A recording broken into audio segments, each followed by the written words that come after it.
신년 특세 기간 동안 5교회, 요한계시록에 나오는 5교회 이야기를 살펴보았습니다. 에베소, 서머나, 버가모, 두아디라, 사대까지 살펴보았습니다.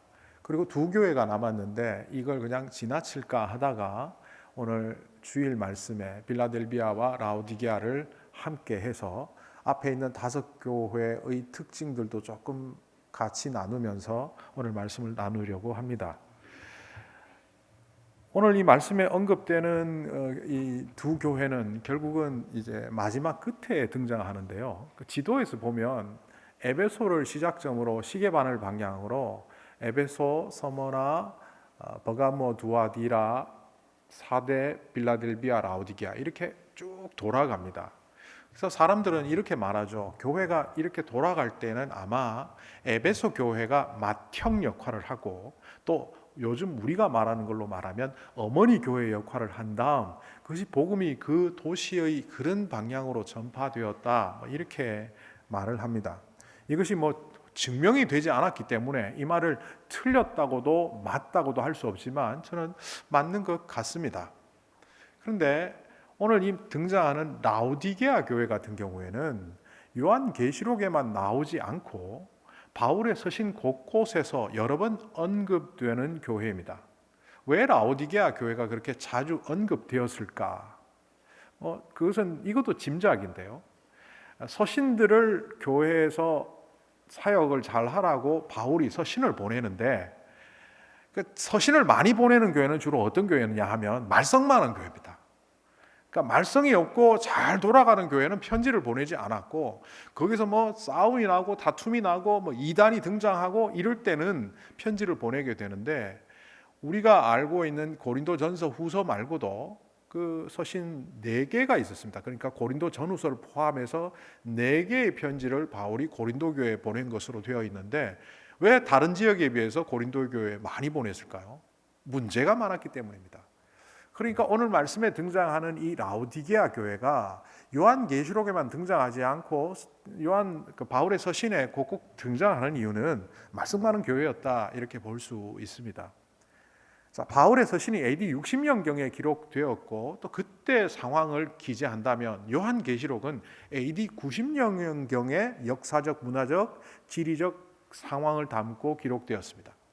30년이 지나도록 라오디게아 교회는 그전에도 말썽꾸러기였고 요한계시록에도 보면 7교회 중에 칭찬받지 못한 2교회가 있습니다. 어제 새벽에 묵상했던 사대교회하고 이 라오디게아 교회가 책망만 받은 교회로 우리는 흔히 말을 합니다. 그런 반면 이 맏형 역할을 했던 에베소 교회가 있는데 이 에베소 교회는 바울이 2차 전도 여행 때 세웠고 또 3차 전도 여행 때는 거기에 무려 3년 가까이 있으면서 두란노 서원도 만들고 현지 목회를 직접 했던 아주 특별한 케이스가 있었던 에베소 교회입니다. 그러니까 에베소 교회는 사역자도 훌륭했고 사람들도 열심을 다해서 이 교회가 AD 60년경부터 모범적인 교회로 자리를 잡았고 그 교회로부터 이 7교회가 파생되었다 이렇게 본다면 에베소 교회는 참 좋은 교회입니다. 그런데 이 에베소 교회가 예수님께 책망받는 하나의 이야기가 있는데 너희들은 사역도 잘하고 요즘식으로 얘기하면 말씀 공부도 열심히 하고 전도도 열심히 하고 행사도 잘하고 열심히 모이기를 잘한다. 그런데 너희들한테 정말 지적할 게 하나 있다. 처음 사랑을 잃어버렸다는 겁니다. 그러니까 우리 성경의 표현대로라면 처음 사랑을 버렸다, 처음 사랑을 잃어버렸다 하는데 우리식으로 얘기하면 그 첫 마음이 식어버렸다는 겁니다. 사랑이 식었다는 겁니다. 너희들이 그 본질적인 사랑하는 마음 없이 지금 너희들이 하는 행사는 너희들이 모이는 성경 공부는 너희들이 함께하는 예배는 그냥 종교 행위에 불과하다.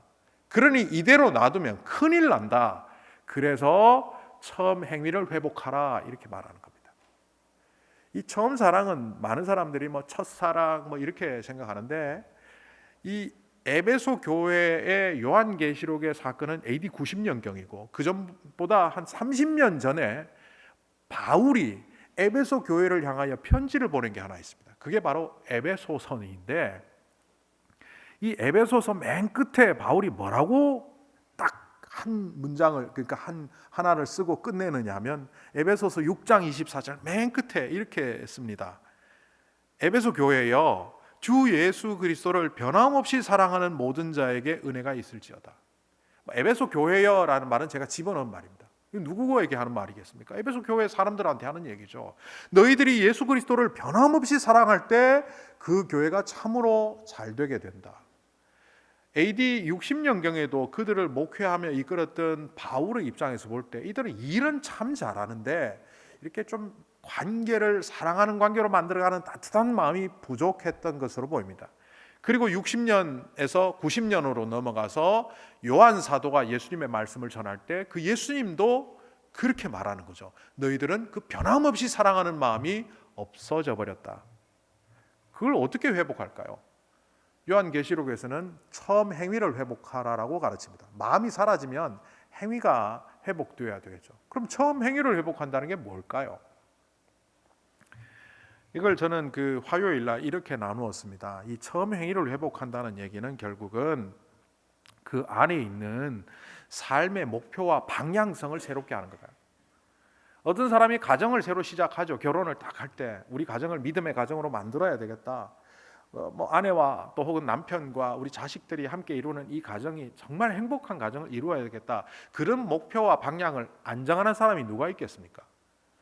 교회에 나올 때 첫 마음이 뭡니까? 이 교회에 내가 믿음 생활도 잘하고 헌신하고 알아주든 알아주지 않든 내가 주님 앞에 서서 믿음 생활 잘하겠다. 이런 첫 마음을 안 먹는 사람이 누가 있겠습니까?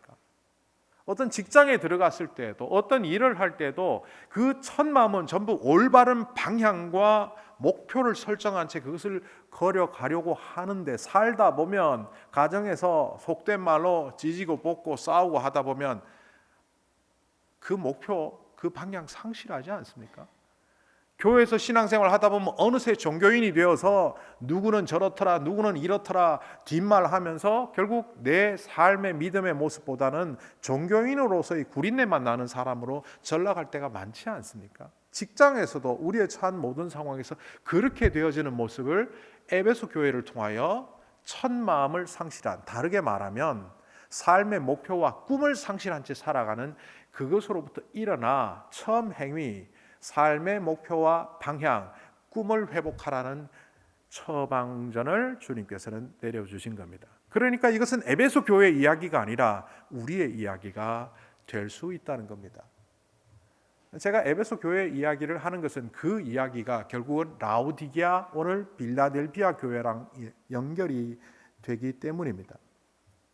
근데 오늘 성경에 나오는 이 빌라델비아 교회랑 아주 연결이 되는 또 앞에 등장한 한 교회가 있었다면 그 교회는 서머나 교회입니다. 7 교회 중에서 칭찬만 받고 책망을 받지 않은 2 교회가 있다면 서머나 교회와 빌라델비아 교회입니다. 그런데 이 교회가 2 교회가 특징이 있어요. 별 볼 일 없는 교회였다는 겁니다. 세상적으로 볼 때 작고 연약하고 별 볼 일 없었다는 거죠. 서머나 교회를 향하여 예수님이 이렇게 말씀하십니다. 계시록 2장 9절에 나오는데요. 나는 네가 당한 환난과 궁핍을 알고 있다. 그런데 사실 너는 부요한 자다. 이것을 풀어보면 실제로 너는 세상 사람들이 볼 때 아주 작고 연약하고 별 볼 일 없어 보이지만 너는 사람들의 안목이나 사람들의 인정보다는 그 영원한 하나님의 영원함을 붙잡았다. 그렇기 때문에 너의 삶은 영원히 풍성하다. 이렇게 말씀하시는 거죠. 근데 여기 보면 환난과 궁핍이라고 했는데 지난 수요일 날 나오신 분들은 복습이 될 수도 있는데요.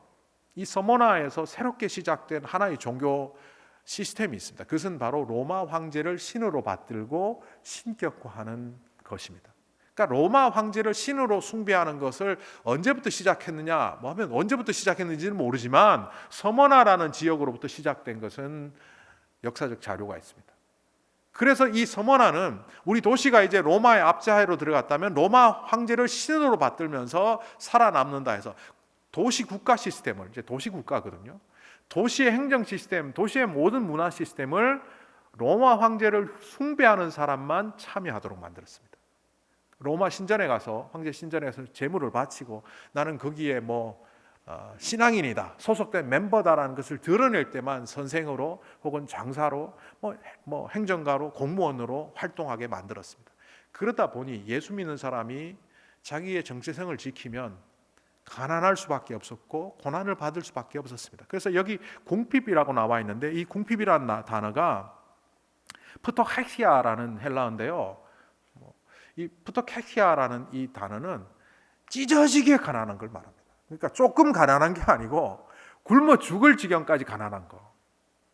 그래서 이들이 얼마나 그렇게 가난한 연약한 교회였는지 서머나 교회가 나오는데, 이 빌라델비아, 오늘 말씀에 등장하는 빌라델비아 교회도 비슷합니다. 오늘 빌라델비아 교회를 향하여 예수님이 이렇게 말씀하십니다. 8절입니다. 나는 너의 행위를 안다. 보아라, 내가 내 앞에 문을 하나 열어 두었는데 아무도 그것을 닫을 수 없다. 네가 힘은 적으나 내 말을 지키며 내 이름을 모른다 하지 않았다. 열린 문 이야기는 조금 이따 하기로 하고요.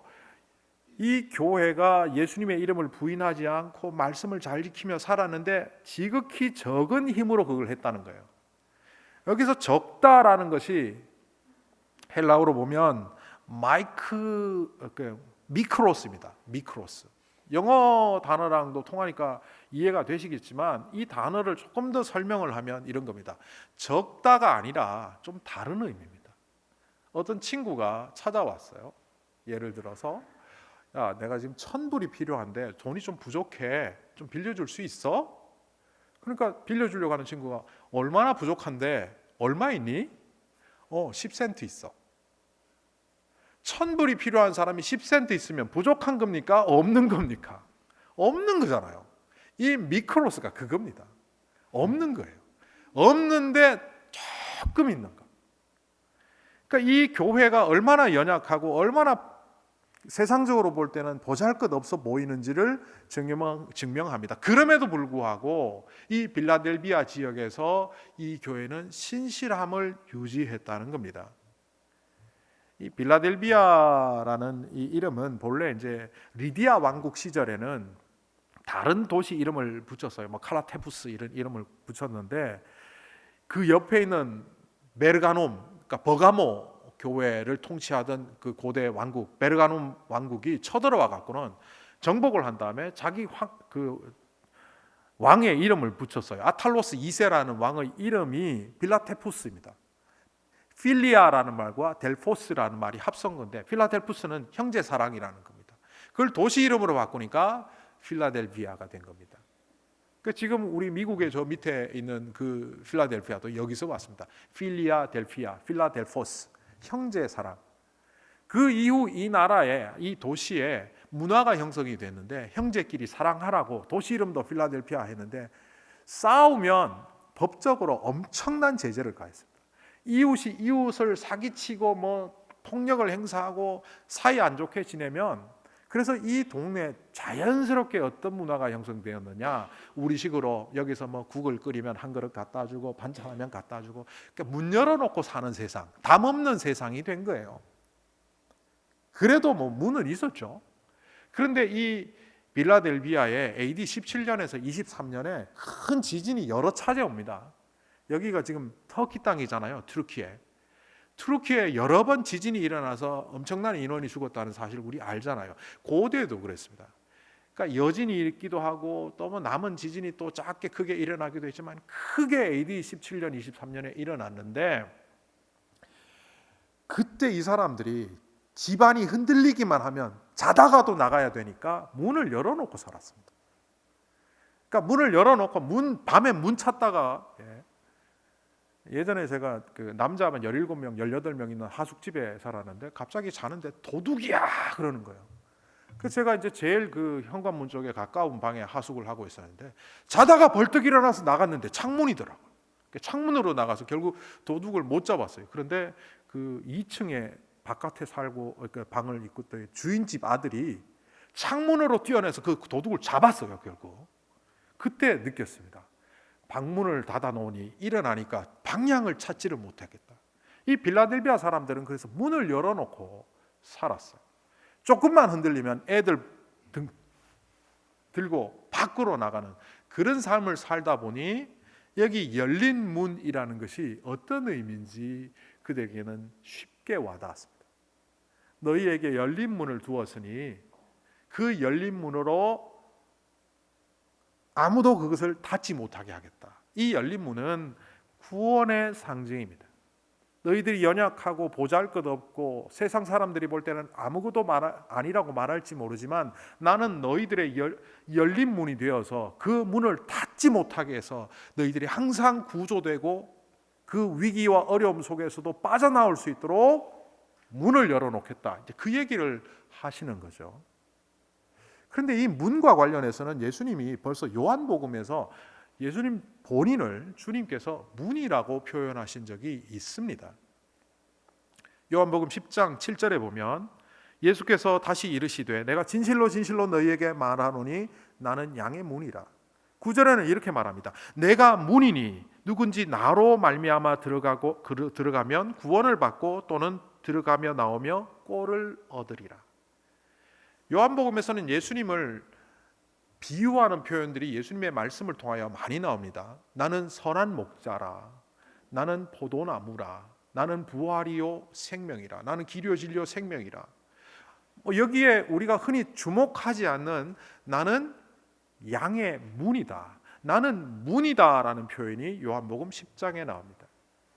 결국 빌라델비아 교회에 주님이 문이 되어 주시겠다는 그것은 그들이 어렵고 힘든 가운데서도 절대로 내가 너희를 잊지 않고 끝까지 너희를 보호하시겠다는 그 구원의 상징입니다. 게다가 그걸로 끝나지 않습니다. 작고 연약한 교회를 향하여 예수님이 약속을 하나 하시는데 그게 뭐냐 하면 이기는 사람에게는, 믿음에 승리하는 사람에게는, 세상에 굴하지 않고 이겨내는 사람에게는 내가 하나님의 성전의 기둥으로 삼겠다. 이 말은 단순히 너희를 구조하는 차원에서 끝나는 것이 아니라 너희를 이 땅에 무너지지 않는 하나님의 성전 같은 그 건물을 지탱하는 기둥으로 만들어서 그 기둥처럼 너희를 사용하겠다는 겁니다. 우리는 흔히 크고 좋은 교회를 보면 하나님께서 쓰시고 작고 연약한 교회를 보면 저 하나님께서 쓰시지 않는다라고 얼핏 생각합니다. 그런데 요한계시록에 나오는 이 7개의 교회를 향한 주님의 말씀을 분석하고 또 묵상해 보면 주님은 일을 잘하느냐 못하느냐가 아니라 세상 속에서도 흔들림 없이 자신의 믿음을 지켜가는 그 교회, 그 성도들을 사람들은 아무도 몰라줘도 하나님 나라의 기둥으로 이미 만드셨다는 것을 우리는 알아야 합니다. 그렇기 때문에 여러분들은 세상에서 주는 그런 것들로 함부로 기뻐해서도 안 되고 세상의 것들로 잘못되어서 위축되어서도 안 된다는 것을 말씀을 통하여 보게 됩니다. 라우디게아 교회는요, 그런데 이 교회들은 참 잘 사는 사람들이 모여있는 교회였습니다. 다른 지역에서는 어떤 상업 행위를 하기 위해서도, 직장을 얻기 위해서도 로마 황제의 신전에 제물을 바치고 내가 황제의 신전에 예배드린 자입니다 확증을 해야만 모든 활동을 하게 했는데 이 라우디게아 교회는 그것 없이 경제 활동을 하게 했던 지역입니다. 그래서 제가 왜 그랬지? 왜 이 지역은 그랬을까? 그래서 교인들이 부유했습니다. 이 라우디게아 도시 자체가 부유합니다. 당시에 그 모직과 면직이 발달했는데요. 이 라우디게아 바로 옆에 있는 도시를 히에라폴리스라고 로마가 정복하면서 히에라폴리스라고 했는데 이 히에라폴리스를 지금 투르키에 가면 파묵칼레라고 합니다. 이 파묵칼레라는 명칭이 파묵이 목화고 칼레가 목화꽃 같은 그런 이름일 거예요. 근데 이게 거기 온천이 굉장히 발달해 있거든요. 혹시 파묵칼레 텔레비전에 보셨거나 직접 가보신 분들은 그 온천이 막 땅에서 솟아나서 그 품고 있는 석회수들이 옆에 쌓여서 눈꽃처럼 설산처럼 이렇게 쌓여 있는 모습들이 보입니다. 그래서 이게 목화꽃 같다. 그래서 파묵칼레라고 한다고 말하는데 저도 요번에 그렇게 알고 있었어요. 지금까지는. 요번에 찾아보니까 히에라폴리스, 그러니까 BC 130년경부터 로마가 그 땅을 정복하고 그 땅이 공교롭게도 모직과 면직 산업이 발달하면서 그 땅에서 길러진 양이 털을 통해서 생겨난 그 모직 제품들이 로마 제국의 명품이 된 거예요. 그래서 여기가 파묵이에요, 파묵. 히에라폴리스나 그리고 이 라우디게아는 거의 인접한 겁니다. 뭐 인천 옆에 부천, 부천 옆에 서울 이런 식으로 하나의 도시처럼 묶여 있는 거대 도시 형태입니다. 그러다 보니 이 라우디게아는 면직, 모직으로 아주 부유했고 심지어는 타 종교에 대한 멸시가 없었어요. 그래서 제가 이번에 유심히 살펴보았습니다. 왜 여기만 종교에 대해서 자유로웠을까? 여러 논문들을 뒤져보니까 노동 집약 산업을 통해서 노예를 확보하지 못한 그 사람들이 타 종교인들도 그 땅에 와서 마음껏 살 수 있도록 허가를 내주었다. 무슨 얘기인지 아시겠습니까? 노동력이 필요하니까 우리는 로마 황제를 숭배해만 우리 도시에서 살 수 있어 이렇게 했다가는 산업이 파괴되니까 오픈을 해버린 거예요. 그래서 그 도시는 종교 혼합주의가 굉장히 많았습니다. 이게 황제를 섬기는 건지 뭐 요즘식으로 하면 이게 기독교인지 불교인지 유교인지 모르는 그런 것들이 막 섞여 있죠. 그 종교 혼합주의 하니까 제가 예전에 대학에서 공부하던 그게 하나 생각이 납니다.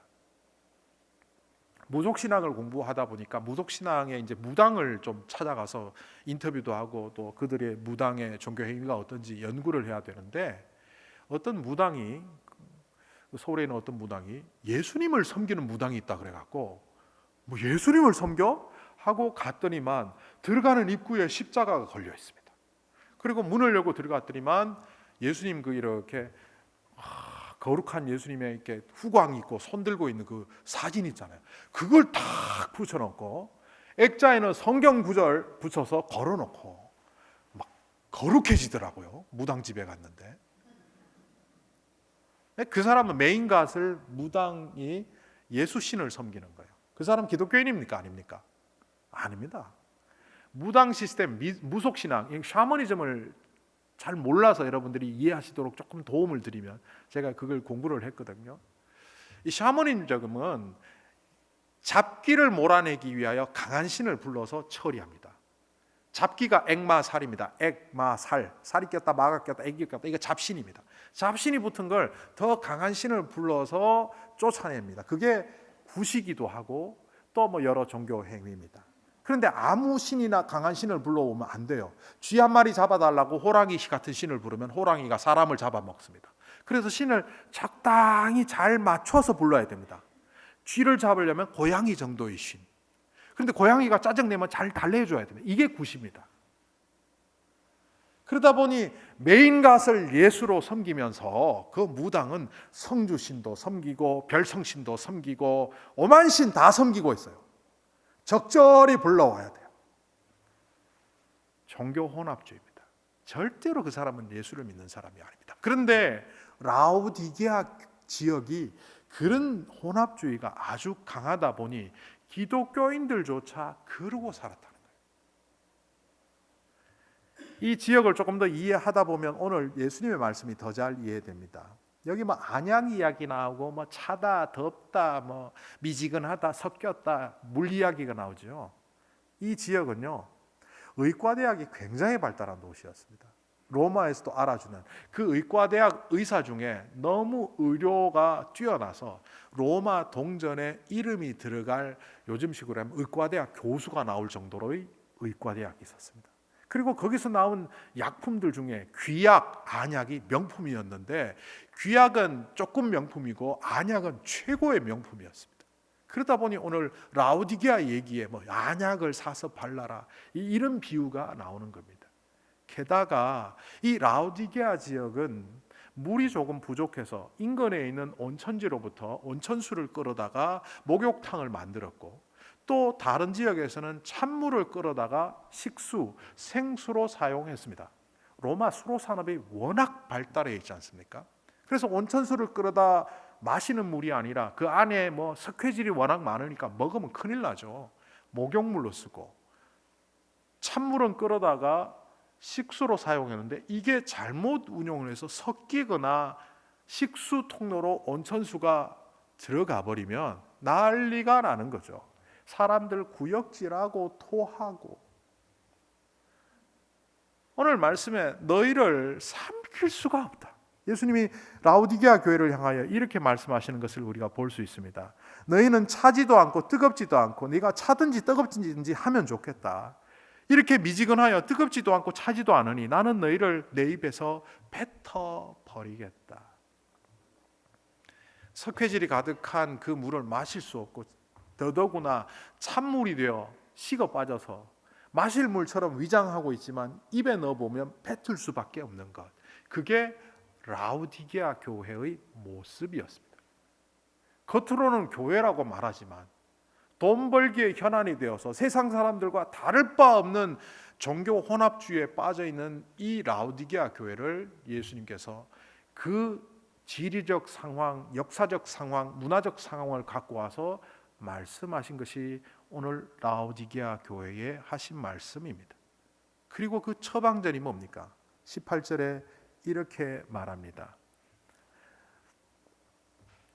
아니 그 전에 그들이 어떤 생각을 갖고 있는지 17절부터 읽겠습니다. 너희는 풍족하여 부족한 것이 조금도 없다고 하지만 실상 너희는 비참하고 불쌍하고 가난하고 눈이 멀고 벌거벗은 것을 알지 못하는 자로다.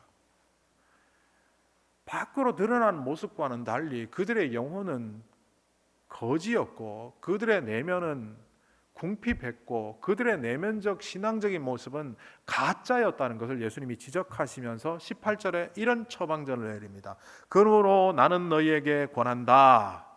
너희가 부유하게 되려거든 불에 정연된 금을 내게서 사고 내 벌거벗은 수치를 가려서 드러내지 아니려거든 흰옷을 나에게서 사고 내 눈이 밝아지려거든 안약을 나에게서 사서 눈에 발라라.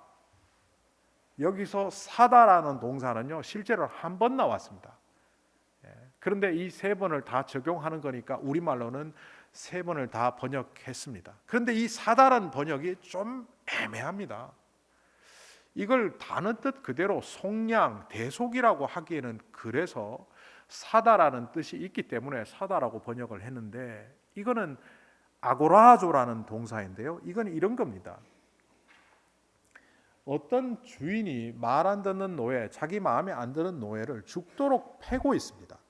그래서 저대로 내버려 두면 죽을 지경에 빠져 있는 모습을 지나가던 귀인, 부유한 귀족이 보고는 여보시오, 그러면 죽겠는데 내 종 내 마음대로 합니다. 놔두시고 가십시오. 정 그렇게 안타깝걸라 백냥이요, 돈 내시오. 그래서 사서 데려가시오. 내가 돈 내리라 그만 때리시오. 그리고 그 자리에서 백냥을 주고 거금을 주고 그를 샀다 할 때 아고라조입니다. 그리고 이 귀인이 그 사람에게 뭐라고 말하겠습니까? 네 값을 내가 대신 치루었으니까 이제 자유인이다. 예수님께서 십자가상에서 다 이루었다라는 말로 번역된 그 헬라어가 테텔레스타이지 않습니까? 그게 다른 뜻이긴 하지만 이 아고라조랑 같은 의미입니다. 값을 치루었다. 내가 저를 위하여 대신 값을 치루었다. 그러니까 예수님은 이 라오디게아 교회가 혼합주의로 빠져서 잘못되는 모습을 보면서 질책에서 망하라고 말씀하신 것이 아니라 다시 한번 주님의 보혈로 새롭게 되고 대속의 영광 속으로 들어와 회복되어진 교회를 되기를 원하시며 기회를 부여하시는 겁니다. 많은 교회 사가들은 요한계시록에 나오는 이 7교회를 비유적으로 시대에 비유해서 말합니다. 에베소 교회는 신약 시대 교회, 속사도 시대 교회라면 이 라오디게아 교회는 현대 교회라고 말합니다. 라오디게아 교회를 보면 이 현대인 같은 모습들이 너무나 많이 있기 때문입니다. 세상과 결탁이 되고 어느새 우리의 신앙의 정체성을 상실한 채 세상인지 믿는 자인지 구분이 안 되게 살아가는 우리의 모습, 그리스도인인지 아닌지 전혀 모습이 드러나지 않는 상태로 살아가며 교회로서 모여있는 곳에 급급한 라오디게아 모습처럼 우리도 그런 것처럼 보입니다. 그래서 예수님은 그 대속의 영광 속으로 들어오라고 하시며 그 유명한 말씀 요한계시록 3장 20절을 라오디게아의 해결책으로 제시합니다. 당뇨 환자가 병원에 가서 의사를 만나면 이렇게 말하죠. 의사들은 약을 처방해 드릴 테니까 약을 잘 드십시오. 그런데 약만 드시면 안 되고요, 음식도 조절하시고 꾸준히 운동도 하시면서 몸을 잘 관리하셔야 악해지지 않습니다. 악화되지 않습니다. 약만 믿고 있다가 나중에 약을 더 늘려야 되거나 혹은 매일매일 주사 맞아야 될지도 몰라요. 그 이야기예요. 너희들이 대속의 자리로 나와 정금같이 거듭나고 주님의 거룩한 흰옷을 사서 입고 안약을 발라야 된다. 그런데 더 중요한 게 있다. 약으로만 안 된다. 그러면서 하시는 말씀이 20절입니다. 이전 번역으로 제가 읽어드리겠습니다. 볼지어다 내가 문 밖에 서서 두드리노니 누구든지 내 음성을 듣고 문을 열면 내가 그에게로 들어가 그와 더불어 먹고 그는 나와 더불어 먹으리라. 내가 문 밖에 서 있고 내가 문을 두드리면 열어주면 내가 들어가서 그와 함께 먹고 그는 나와 함께 먹으리라. 이 성경 구절을 오랫동안 오해했습니다. 많은 사람들이. 사형리라는 책자도 있고 전조 책자에 이 구절이 많이 들어가 있습니다. 그래서 문을 열면 예수님을 맞아들이는 것이고 안 믿는 사람이 예수 믿는 것과 연관해서 이 말씀을 인지했지만 오늘 이 말씀을 묵상해 보면 이것은 누구에게 주신 말씀입니까? 라오디게아 교회 사람들, 이미 예수 믿지만 예수님과 동행하지 않고 노미널 크리스찬, 이름만 크리스찬으로 살아가는 사람에게 믿는다는 것은 나는 믿습니다 하는 그 행위가 아니라 나와 함께 동행하는 거야. 그러니 너는 나와 가족이 되어 함께 동행하자라는 그 말씀이라는 것을 깨닫게 됩니다. 처음 사랑을 잃어버리며 삶의 목표와 방향을 상실한 에베소 교회 같은 우리들이 신년을 맞이하고 보니 어찌할 바를 몰라 우리의 2024년은 이대로 가면 2023년의 재판이요, 그 이전에 잘못 살았던 과거의 반복에 불과한 시간을 우리는 금년 또 살아갈 수밖에 없습니다. 이런 우리를 향하여 30년을 살았던 50년을 살았던 70년을 살았던 어떤 세월을 살았던 오늘 이 자리가 다시 한번 삶의 목표와 방향성을 새롭게 하는 자리가 되라고 주님은 이 7교회를 통하여 우리에게 말씀하신 것 같습니다. 또한 라오디게아 교회처럼 겉으로만 그리스도인이라고 말하며 살아가는 이들에게, 또한 우리들에게 주님께서는 문을 열고 주님이 함께 동행하며 먹고 마시는 그 자리에 주님과 함께하는 동행이야말로 2024년을 참으로 복되게 하며 2023년을 참으로 행복하게 살아갈 수 있는 비결이며 신앙의 회복임을 주님께서는 오늘 우리에게 알려주십니다. 우리는 한 번도 가보지 않은 2024년을 지금 7일째 가고 있습니다. 이것이 2023년의 재판이 되지 않도록, 2022년의 반복이 되지 않도록 오늘 이 아침 우리의 시간이 아니라 주님의 시간 속으로 들어가는 여러분이 되시기를 간절히 소망합니다. 거룩하신 하나님 아버지, 7교회를 향하여 하신 말씀이 바로 이 시대 우리를 향하여 하신 말씀임을 다시 한번 깨닫습니다. 겉으로 멀쩡하면 괜찮다고 여기며 살아왔지만 골병든 채 살았던 우리의 모습을 주님께서 아시는 듯 말씀하여 주심을 감사합니다.